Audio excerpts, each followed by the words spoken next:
नमस्कार, आप देख रहे हैं न्यूज 24। मैं हूं आप सभी के साथ विपनेश माथुर और आज ब्रेकिंग विद एजेंडा में बात होगी कानून रद्द फिर भी तकरार क्यों आखिर। 3 कृषि कानूनों के खिलाफ किसानों के आंदोलन को आज 1 साल पूरा हो गया है। देश आज संविधान दिवस भी मना रहा है।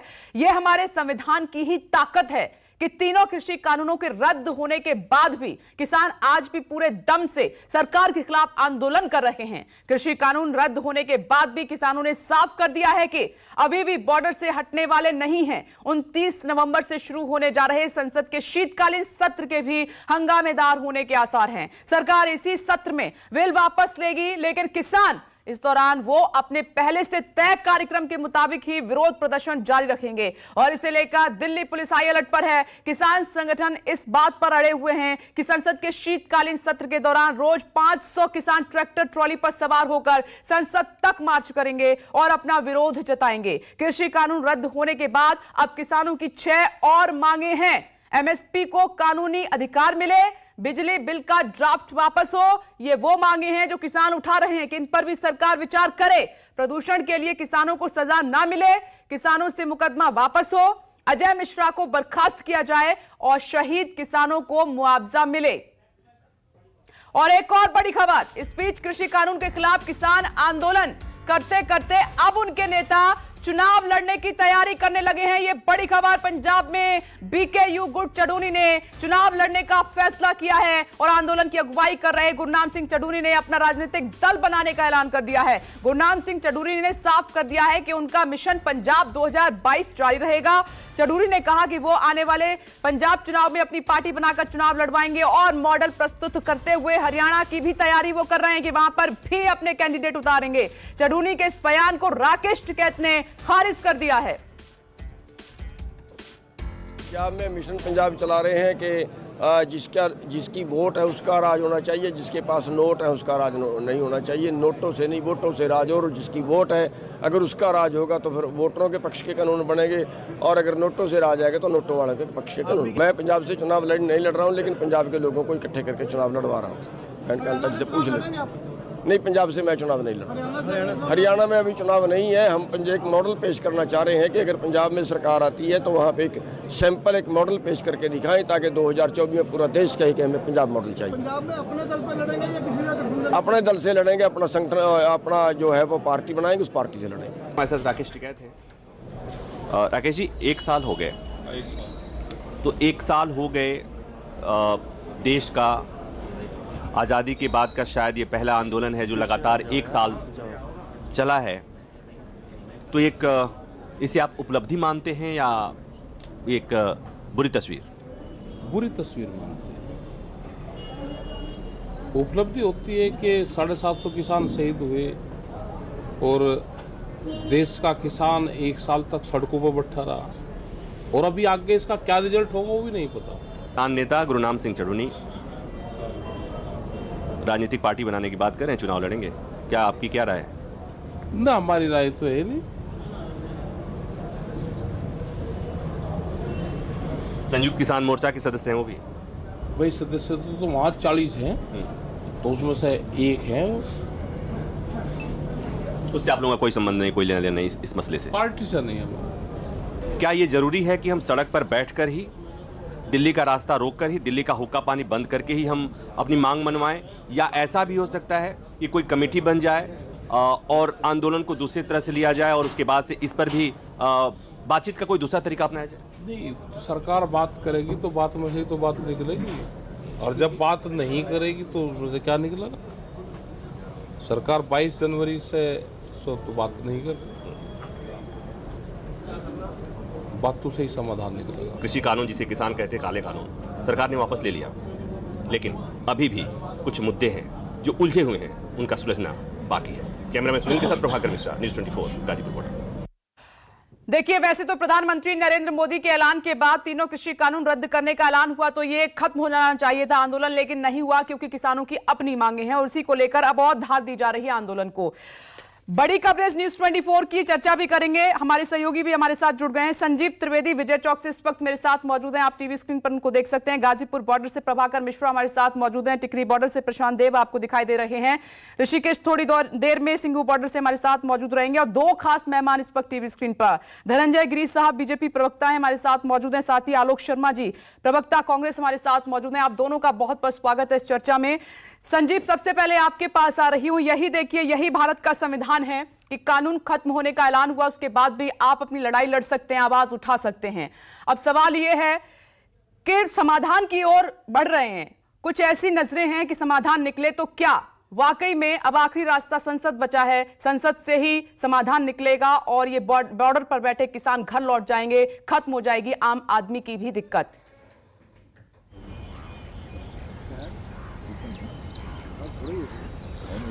देखिए विप्लेश, जाहिर है समाधान संसद से निकलेगा और संसद भवन पर इस वक्त खड़ा हूं। आज ही कार्यक्रम हो रहा है संविधान दिवस का। संविधान दिवस वो कार्यक्रम है विप्लेश, आप जानती हैं, जो कुछ कार्यक्रमों में आता है जो हमें इतिहास से जोड़ती हैं और भविष्य का रास्ता दिखाती हैं। 26 जनवरी 1950 को हमारा संविधान अडॉप्ट किया गया था, बहाल किया गया था, लेकिन उसके पहले जो स्वीकार किया गया था भारतीयों के द्वारा वो 26 नवंबर 1949 की तारीख थी। और 2015 से मोदी सरकार ने तय किया कि इस तारीख को भी मनाया जाए।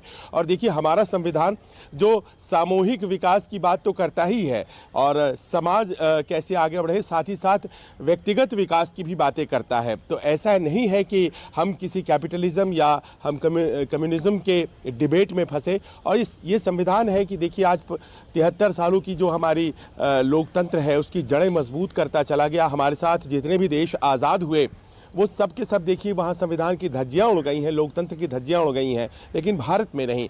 और वही संविधान है जिसने ये आज़ादी दी किसानों को कि आप अपनी मांगों को लेकर सड़कों पर उतरिए। और देखिए, वही संविधान है जिसके दम पर आज चुनी हुई सरकार है, उसी ने संसद में ये कानून पारित किया था। लेकिन उसी सरकार के मुखिया ने कहा कि देखिए, चुनाव और बाकी बातें एक तरफ, अगर हमारा बहुमत है तो भी हम ये कानून वापस लेने के लिए तैयार है। लेकिन ये कानून वापस हो गया और कानून चूंकि बना था तभी से शुरू हुआ था ये आंदोलन, उसके बाद भी अगर आंदोलन चल रहा है तो जाहिर है ये शक पैदा करता है। और ये शक इसलिए पैदा करता है क्योंकि लगता यही है कि क्या इसके कुछ राजनीतिक निहितार्थ है, कुछ मायने हैं इसके राजनीतिक। और आपने खबर भी दिखाया कि देखिए, चुनाव सामने है पंजाब के, तो पंजाब में चुनाव लड़ा जाएगा किसानों के द्वारा। आज संसद में प्रधानमंत्री बोलेंगे, राष्ट्रपति बोलेंगे और संविधान निर्माताओं को एक तरह से याद किया जाएगा कि उन्हें हमें कुछ मूल्य दिए। 11 बजे ये कार्यक्रम होना है, लेकिन उन मूल्यों को क्या हम बहुत अच्छे तरीके से पोषित कर रहे हैं।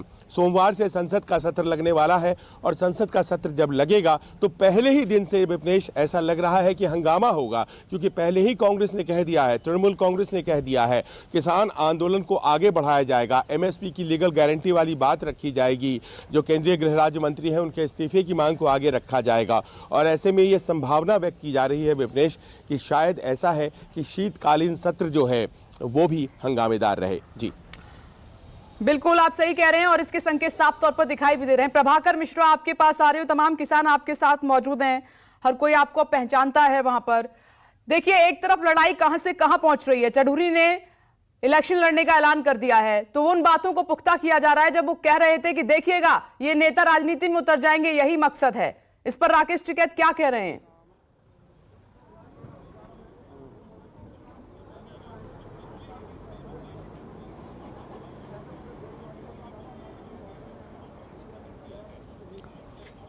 प्रभाकर मिश्रा, सवाल यह है, आप तमाम किसानों के साथ मौजूद हैं। एक आरोप लग रहा था शुरुआत से कि देखिएगा ये लड़ाई लड़ते लड़ते चुनावी जंग में तब्दील हो जाएगी और नेता, जो बड़े नेता हैं, जो कोशिश कर रहे हैं, वो चुनाव लड़ने लगेंगे। चौधरी ने तो ऐलान भी कर दिया है।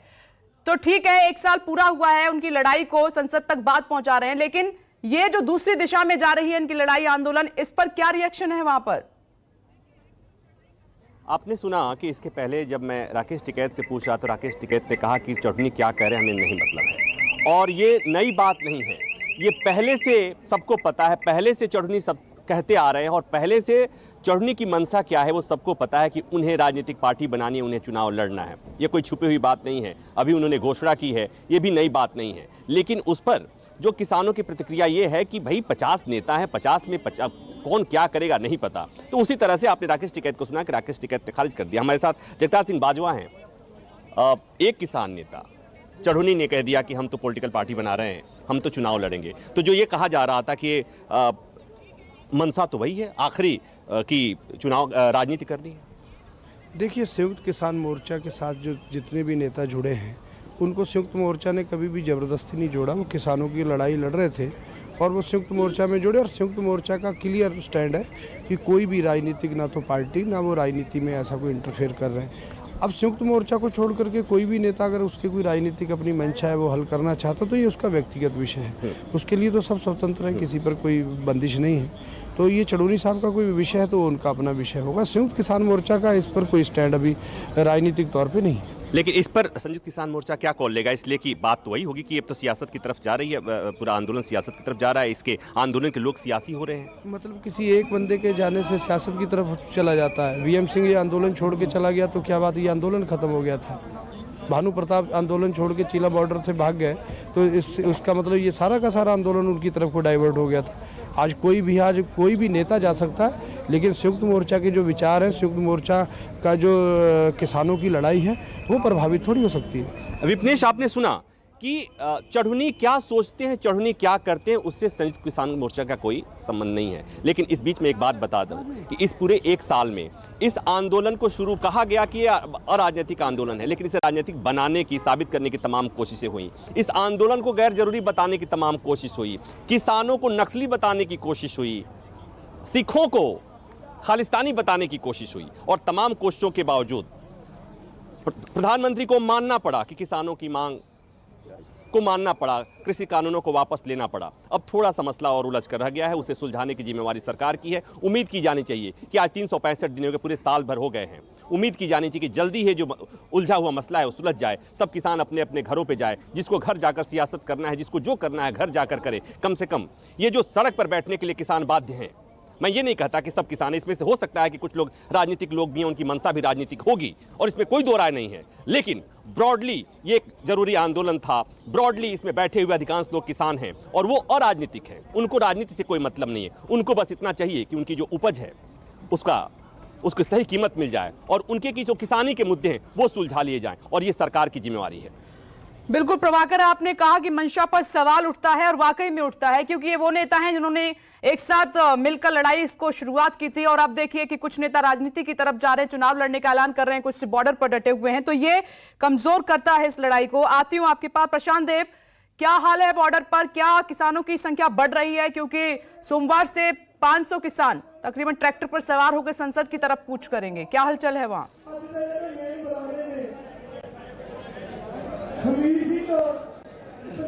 देखिए, जहाँ तक संसद पर कूच करने की बात है, वहाँ पहुँचने की अभी यहाँ फिलहाल वैसी हलचल नहीं दिखाई दे रही। इनकी योजना जरूर है, जैसा कि पहले ऐलान किया था। हालांकि बाहर पुलिस का बंदोबस्त भी बहुत ज़्यादा है, शायद ट्रैक्टर लेकर के अंदर जाने न दिया जाए।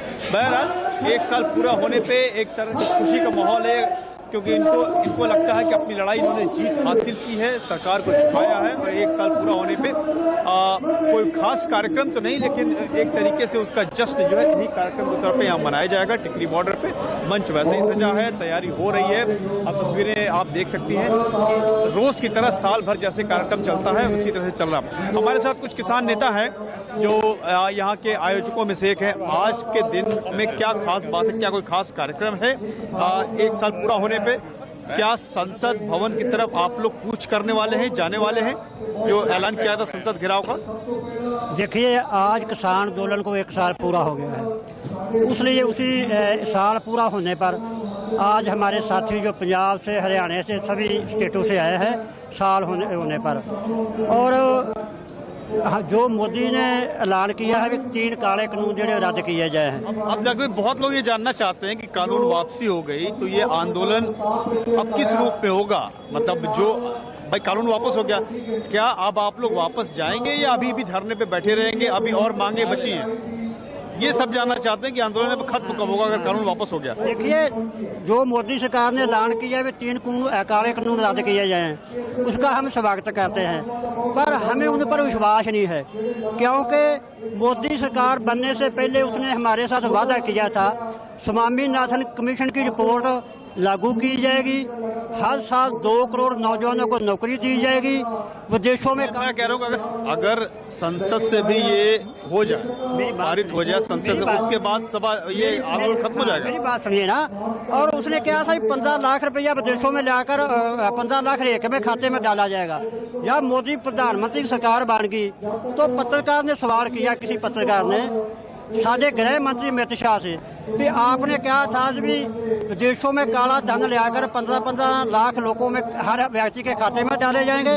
और वो बात ठीक है, मैं बस ये जानना चाह रहा हूँ कि अगर संसद से भी ये कानून निरस्त हो जाता है, कागजों में भी निरस्त हो जाता है ऐलान के बाद, ऐलान पे भरोसा नहीं है, परसों 29 तारीख को इसको वापसी कर लिया जाएगा, क्या उसके बाद आप लोग वापस चले जाएंगे, आंदोलन खत्म हो जाएगा? वो बात ऐसी है भी, जब राज्यसभा में बिल रद्द हो जाएंगे, लोकसभा में रद्द हो जाएंगे, राष्ट्रपति उन पर मोहर लगा देंगे, उनके बाद हमारी 5 मांगे और भी हैं कि जो हमारे किसान साथी शहीद हुए हैं उनको मुआवजा दिया जाए, MSP पर कानून बनाया जाए, और हमें सिंगू पर कुछ जगह मिली जहाँ हमारे किसान साथी शहीद हुए उनकी स्मारक बनाना है, और जो देश का खेती मंत्री है उनको इस्तीफा लिया जाए, उनके लिए कल हमारा SKM में मीटिंग करेगा। जी प्लीज। तो देश ने सुन जो लिया बातें ये हैं बातें। यहाँ पे कि राष्ट्रपति की मुहर के बाद इनको ये भरोसा होगा कि कानून वापसी हो गई, उसके बाद और भी कई मांगे हैं, लंबी फहरिस्त है, लेकिन अभी ये तय नहीं है कि सोमवार ये की भी इसके तैयारी बाद हो रही है और वापस चले सोमवार को जाएंगे। तस्वीर एकदम अलग होगी और उसकी सुगबुगाहट अभी से ही नजर आ रही है। चर्चा की शुरुआत कर लेते हैं। धनंजय गिरी सर, आप संविधान परमिशन देता है, इजाजत देता है कि लोग अपनी आवाज उठा सकते हैं, विरोध कर सकते हैं, और किसानों के पास वो अधिकार है, आम इंसान के पास भी है, लेकिन लगा कि PM के ऐलान के बाद बॉर्डर खाली हो जाएंगे, लेकिन ऐसा नहीं हुआ है। 1 साल में आंदोलन का स्वरूप बदला और आप देख रहे हैं कि और तैयारी हो रही है। अब ऐसे में क्या कीजिएगा? विघ्नेश जी, ऐसा है, सबसे पहले सबको संविधान दिवस की बधाई। कृषि इस देश की आत्मा है। जब हम कृषकों की बात करते हैं तो पशुपालन और मत्स्य को छोड़ देते हैं। आज जो कांग्रेस MSP को सपोर्ट कर रही है, उसकी बात कर रही है, उसने तो इस देश की आत्मा को 2 पंचवर्षीय योजनाओं के बाद मुख्य वरीयता से बाहर ही निकाल दिया था। हमारी ऑर्गेनिक फार्मिंग को बर्बाद कर दिया, देसी दुधारू नस्लों को निरुत्साहित कर दिया। बाढ़ के लिए 17 सालों में कोई ठोस संरचना नहीं हो सकी। इस तरह के कई तरह के समस्या खड़ी रही और उन सारी समस्याओं को आप एक दिन में नहीं सुलझा सकते। और जब आंदोलन इशू बेस्ड था, इसका मुख्य मांग क्या थी कि 3 काले कानून वापस हो, जो 100 करोड़ काले कानून उनके नजर में थे। आपने को याद होगा कुछ दिन पहले आंदोलन भी हुआ था, काला धन को लेकर के हुआ था। वो काला धन को लेकर के बड़ा आंदोलन चला था और ये काले कानून को लेकर के बड़ा आंदोलन चला। जब कानून वापस हो गए तो फिर इशू बेस अगर आपका आंदोलन है तो फिर आपको वापस चले जाना चाहिए। और रही बात MSP की, तो MSP के लिए प्रधानमंत्री ने खुद घोषणा कर दी है कि MSP के लिए कमेटी बना दी गई है और MSP पर काम चल रहा है। अब सब धान 22 फसलें तो आप कर नहीं सकते। धान की 20-22 फसलें तरह की वैरायटी है, गेहूं की वैरायटी है, मत्स्य है, सब्जियां हैं, फल हैं, और उसके लिए कमेटी बनानी पड़ेगी। सब कमेटी बना करके किया जाएगा। और अगर सरकार की मंशा पर आप बात करें तो 1,68,000 करोड़ DBT के माध्यम से, डायरेक्ट बेनिफिट ट्रांसफर के माध्यम से किसानों के खाते में गया है। इसके अलावा 1 लाख करोड़ का मुआवजा लगभग दिया गया है। और कृषि का बजट हमारी सरकार में 5 गुना किया गया है। उससे पता चलता है कि सरकार कृषि के प्रति कितनी संवेदनशील है और कृषकों के प्रति कितना ध्यान रखती है। अगर आप गेहूं की बात करें तो 2.5 गुना, धान में 2.5 गुना, गेहूं में 2 गुना, और ऑयल सीड्स में 10 गुना, और दालों में 75 टाइम ज्यादा हम लोगों ने, हमारी सरकार ने परचेजिंग की है MSP पर। तो इससे सरकार की मंशा बहुत स्पष्ट है। दूसरी बात, अगर आप आंदोलन की बात करें, थोड़ी देर पहले आप ही की रिपोर्ट पर देख रहा था कि एक किसी किसान नेता ने चुनाव लड़ने की घोषणा कर दी है। तो और इसके अतिरिक्त जो आप टिकैत जी से बयान ले रहे थे, कोई और तो नहीं, पहले भी गुरनाम चुनाव सिंह लड़ चुके चढ़ूनी हैं। है जो राकेश टिकैत के साथ दिखे मंच पर इस लड़ाई में। चढ़ूनी जी ने घोषणा कर दी है चुनाव लड़ने की, और टिकैत जी तो पहले भी चुनाव लड़ चुके हैं। तो राजनीतिक मंशा पहले भी रही है और अभी भी है और शायद आगे भी रहे। उससे हमारा कोई ये नहीं, उसका संवैधानिक अधिकार है। लेकिन ये आंदोलन के लिए आंदोलन ना हो, क्योंकि इस देश में प्रश्नों की तो तालिका है, पूरी मालिका है। प्रश्न तो इस देश में इतने हैं कि खत्म नहीं होने वाले हैं। लेकिन जो मुख्य प्रश्न थे, जो मुख्य मांगे थी, वो अगर पूरी हो गई तो बाकी उन्हें वापस चले जाना चाहिए। नहीं, दूसरी वो लगातार कह रहे हैं कि MSP भी उनकी प्रमुख मांग थी। MSP अब क्योंकि वो पीछे हटने को तैयार नहीं है, तो एमएसपी पर भी अब जल्दी आपको कुछ करना होगा अगर आप चाहते हैं कि बॉर्डर खाली हो जाए और आम जनता को राहत हो। तो इसके लिए ऑलरेडी कमेटी बना दी गई है, प्रधानमंत्री जी इस पर बहुत तेजी से काम कर रहे हैं और उन्होंने कहा भी है, और इसके लिए अलग अलग कमेटियां भी गठित कर दी गई हैं और इस पर काम हो रहा है। और हम लोग जो प्लान लेकर के आएंगे, फुल प्रूफ प्लान लेकर के आएंगे, आधा अधूरा बात करेंगे नहीं। मैंने पहले भी आपसे कोट किया, फुल प्रूफ प्लान लेकर आएंगे। आलोक जी, आधा अधूरी बात नहीं करना चाहती है सरकार। देखिए, मुझे लगता है कि आज बड़ा दुर्भाग्य है कि देश का अन्नदाता जो है वो देश के प्रधानमंत्री पर भरोसा नहीं करता है कि देश के प्रधानमंत्री, अभी तो देश के प्रधानमंत्री तमाम राज्यों में जाकर कहा है थी है और रहेगी। अब ये कह रहे हैं धनंजय भाई कमेटी बना दी गई, तो धनंजय भाई सच बोल रहे हैं या मोदी जी सच बोल रहे हैं, इसका कहीं पर कोई हमें उत्तर नहीं मिल रहा। दुर्भाग्य इस बात का है कि 750 से ज्यादा किसानों की शहादत के बाद भी आज इनको दिक्कत हो रही है कि किसान वहां पर आंदोलन क्यों कर रहा है। इन्होंने ही आपके मीडिया चैनल पर भी चला था बिजली ऑडिट बिल जो था, इलेक्ट्रिसिटी ऑडिट अमेंडमेंट बिल 2020 और पराली से प्रदूषण के मामले में सहमति बन गई। क्या आज तक एडमिनिस्ट्रेटिव ऑर्डर आया है? एक कागज A4 साइज का प्रिंटर से निकलता एडमिनिस्ट्रेटिव ऑर्डर आता, क्या ऐसा नहीं होना चाहिए था? आज तक अजय मिश्रा का जो मुद्दा है उसके ऊपर क्या एक भी शब्द किसी ने बोला? 750 किसानों की शहादत के बाद भी बीजेपी के किसी नेता ने कहीं पर भी एक छोटा सा माफीनामा शब्द पढ़ा? जब किसानों को खालिस्तानी और पता नहीं कौन कौन सी शब्दावली से नवाजा जा रहा था, तब क्या मोदी जी चुप नहीं थे? इन सवालों का जवाब भी मिलना जरूरी है। अब मुझे समझ नहीं आ रहा, बीजेपी कह रही है अगर किसानों का संवैधानिक अधिकार है कि वो चुनाव लड़ें, तो क्या दिक्कत है उसमें? देखिए, मीडिया के साथियों को बहुत दिक्कत हो रही है सबको कि भाई किसान तो जो चुनाव लड़ रहे हैं, किसान तो पहले से चुनाव लड़ते आ रहे हैं, किसान नेता तो प्रधानमंत्री तक बने हैं देश के, नहीं आलोक नहीं जी, बने। मीडिया के साथियों को कोई दिक्कत नहीं हो रही। अगर आप न्यूज़ 24 के बारे में बात कर रहे हैं तो ये गलत है। मैं आपकी बात नहीं कर रहा हूँ, मैं आपकी बात क्योंकि ये उन्होंने ऐलान किया, ये खबर हमने दिखाई है और ये सवाल पूछा है। देखिए, मुझे लगता है कि मैं विपनेश जी जिनकी बात कर रहा हूँ वो सब लोग समझ रहे हैं, आपके न्यूज़ 24 के दर्शक भी समझ रहे हैं कि हम किसकी बात कर रहे हैं। वो बेचारे एक साल से तो कह रहे थे कि इससे अच्छे कोई कानून नहीं है, अब वो कह रहे हैं कि एमएसपी से अर्थव्यवस्था चौपट हो जाएगी। उनकी तो मजबूरी है, उनको तो सरकार का एजेंडा चलाना है पूरी तरह से। लेकिन हम सीधा सीधा ये कह रहे हैं कि देश के प्रधानमंत्री का जो भरोसा है वो देश का किसान नहीं कर रहा है, और उसके पीछे बहुत सारे कारण हैं कि देश के प्रधानमंत्री ने, चाहे वो किसानों का मुद्दा हो, आंतरिक सुरक्षा का मुद्दा हो, चीन का मुद्दा हो, तमाम मुद्दों पर देश के प्रधानमंत्री ने झूठ बोला है। उन्होंने कहा 2022 में किसानों की आय डबल हो जाएगी। धनंजय गिरी जी मेरे भाई हैं, बता के जाएं, अब तो 1 महीना 4 दिन बचे हैं कि वो डबल आमदनी कैसे होगी। ठीक है आलोक जी, मैं धनंजय जी इस पर जवाब दे लूंगी, लेकिन ये बात सच है कि जो नेता इस आंदोलन की लड़ाई में शुरुआत से साथ खड़े रहे, तो उनमें से ही वो चेहरे चुनाव की तरफ बढ़ रहे हैं और इसीलिए सवाल उठना लाजमी है। आज देश संविधान दिवस भी मना रहा है और इस मौके पर बीएसपी सुप्रीमो मायावती को सुनते हैं। द्वारा संविधान का पालन किया जा रहा है। ऐसी सरकारों को संविधान दिवस मनाने का कतई भी नैतिक अधिकार नहीं है, बल्कि ऐसी सरकारों को आज इस मौके पर इन वर्गों के लोगों से माफ़ी मांगनी चाहिए और अपनी इस कमी को जल्दी ही दूर भी करना चाहिए।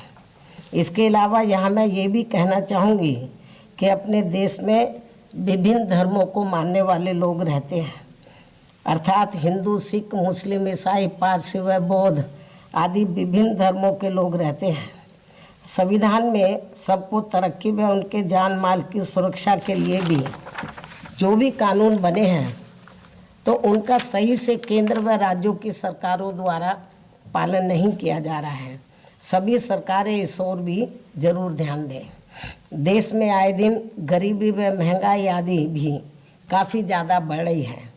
इससे खासकर गरीब एवं मध्यम वर्ग के लोग बहुत ज़्यादा दुखी हैं व परेशान भी हैं, लेकिन केंद्र व राज्यों की सरकारें इसको कम करने के लिए हमें कतई भी गंभीर नज़र नहीं आ रही है।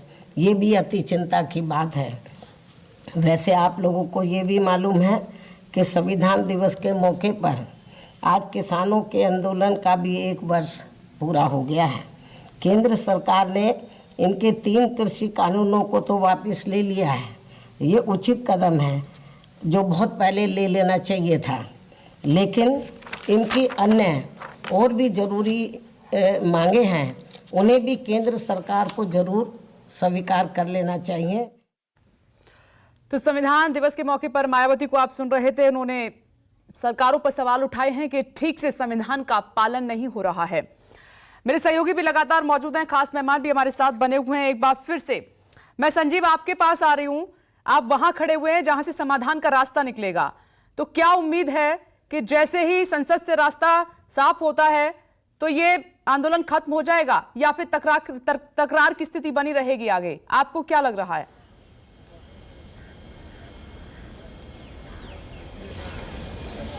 देखिए, आज की तारीख में ऐसे आसार तो ज़रा कम ही नज़र आ रहे हैं विपनेश, क्योंकि आज की जो बैठक है संविधान दिवस की, उसको बायकॉट करने का फैसला जो है वो कांग्रेस और टीएमसी और बाकी दलों ने कर दिया है। उम्मीद की जा रही है कि आरजेडी और डीएमके जैसे दल भी करेंगे, यानी कि जो सोमवार से संसद का सत्र लगने वाला है उसकी पृष्ठभूमि तो तैयार हो गई है। अब ऐसे में जबकि हम ये जानते हैं कि किसानों ने किसी भी राजनीतिक दल को अपने मंच पर आने नहीं दिया, ये किसान आंदोलन सभी राजनीतिक दलों के मंच पर पहुंच चुका है।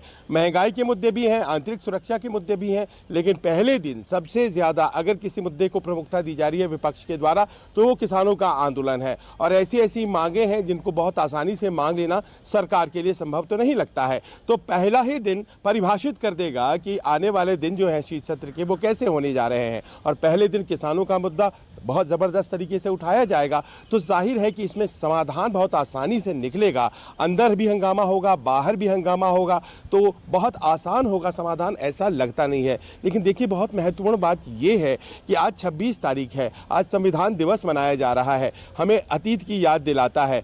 आज 26 तारीख है, किसान आंदोलन का 1 साल भी पूरा हो रहा है। लेकिन विपनेश, नहीं भूलना चाहिए कि आज 26 नवंबर 26/11 की भी याद दिलाता है। और अगर हम इस तरह से बटे रहेंगे राजनीति में तो बाहर वालों को मौका मिलता है। और 13 साल पहले जो 26/11 की घटना हुई थी, शायद उससे भी बचने के लिए हमें अपने आप को किसी समाधान की तरफ ले जाना पड़ता है, ये जरूरी भी है। जी धनंजय गिरी जी, इतना आसान नहीं होगा। अपोजिशन अपनी रणनीति बना रहा है और कई मुद्दे हैं उनके पास, और सबसे पहला प्रमुख मुद्दा तो कृषि कानून को ही लेकर है, किसानों का ही मुद्दा है। जी, अभी हमारे साथी प्रवक्ता भाई साहब कह रहे थे प्रधानमंत्री की विश्वसनीयता का, तो कश्मीर से कन्याकुमारी, कच्छ से काम, आज के डेट में भारतवर्ष में प्रधानमंत्री नरेंद्र मोदी से बड़ा विश्वसनीय और विराट व्यक्तित्व पूरे देश में कोई दूसरा नहीं है। इस देश का आम आदमी, गरीब, किसान, जवान, हर व्यक्ति प्रधानमंत्री से सीधे कनेक्ट होता है। उसे लगता है कि इनके लिए गांव, गरीबी, किसान कोई किताबी बात नहीं है, भोगा हुआ यथार्थ है, और उसको वो जी भी रहे हैं। और इस देश ने वैसे भी इस परिस्थिति देखी है कि जब आदरणीय इंदिरा गांधी जी ने देश में इमरजेंसी लगाई और देश को झुका दिया, स्वयं नहीं झुका। वही प्रधानमंत्री का एक स्लोगन है कि मैं देश नहीं झुकने दूंगा। जरूरत पड़ने पर स्वयं को झुका करके भी देश को ऊपर कर देने का जो विराट व्यक्तित्व, नर से नरेंद्र होने की एक यात्रा है उनकी जीवन की, वो किसी न किसी रूप में गांव का हर आदमी को प्रभावित करती है। गांव, गरीब, किसान उनसे जुड़ा हुआ है। और रही बात इस तरह से कह रहे थे आंतरिक सुरक्षा की, आज 26/11 है, जैसा कि आपको याद भी होगा। और अभी कांग्रेस के एक बड़े नेता मनीष तिवारी ने एक किताब लिखी है जिसमें उन्होंने कांग्रेस की कुकृतियों की एक लंबी दास्तान लिखी है और कांग्रेस की इस तरह से डरकर आंतरिक सुरक्षा और देश की सुरक्षा के साथ खिलवाड़ करती रही है, इसका उन्होंने विस्तार से वर्णन किया। कोई मैंने नहीं किया है, कि कांग्रेस के तमाम मंत्री रहे, कांग्रेस के शीर्षस्थ, इवन G27 के मेंबर रहे व्यक्ति कह रहे हैं। और जो हमारी सरकार की मंशा है वो मैं आपको बता दूं, 2.5 गुना हम कैसे करेंगे किसानों की आमद को। तो धान पर यूपीए सरकार में 2.606 लाख करोड़ की खरीद हुई थी, हमारी सरकार में 4.95 लाख करोड़ की खरीदारी हुई है, लगभग 2.5 गुना। गेहूं पर 1.68 लाख करोड़ की खरीदारी यूपीए में हुई थी, हमारे यहाँ 2.07 लाख करोड़ की हुई है, लगभग 2 गुनी है। ऑयल सीड्स पर 2460 करोड़ की खरीदारी यूपीए गवर्नमेंट ने हुई थी, हमारी सरकार ने 25,000 करोड़ की खरीदारी की है, जो 10 गुनी है। और इसके अलावा दाल पर 645 करोड़ की खरीदारी यूपी में हुई थी, जो हमारी सरकार में 49,000 करोड़ की है। ये 75 टाइम्स ज्यादा है यूपीए गवर्नमेंट से। तो इस तरह से किसानों के साथ जो किया जा रहा है, किसान एमएसपी पर कानूनी अमली जामा इसको पहनाया जाए, उसकी मांग है, क्योंकि हर राज्य में तो एमएसपी पर खरीदारी नहीं हो रही है, हर फसल पर तो ये लागू नहीं है।